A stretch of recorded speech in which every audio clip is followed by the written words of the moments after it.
This video will teach you how to use a 4-port directional coupler.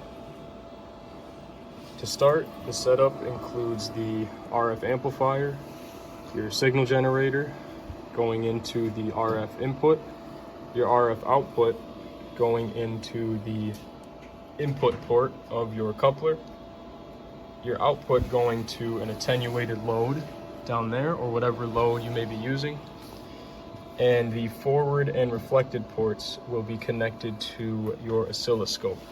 The most important part of this setup is the 50 ohm terminations, or setting your oscilloscope inputs to 50 ohms instead of a high impedance. This will make all your calculations work out nicely. So this is the event where we don't have any sort of indicator, no front panel, no power meter. You can see here we're aiming for 10 watts, but in case you don't have this power meter, this is the method on how to measure both your forward and reflected power.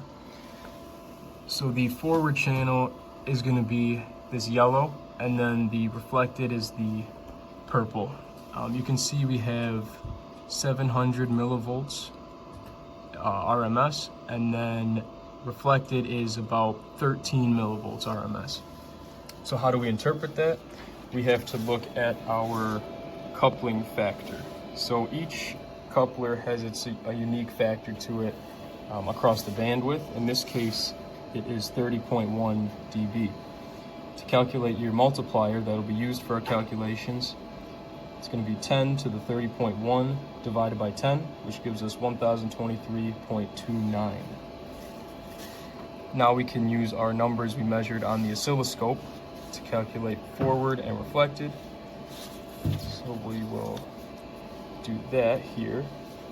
And we've measured 700 millivolts RMS, wrote that as 0.7 volts RMS. Once you square that, divide it by your 50 ohm, remember, because we're in a 50 ohm system, and multiply it by our coupling multiplier, you get a power forward of 10.03 watts, which is very close to our 10.08.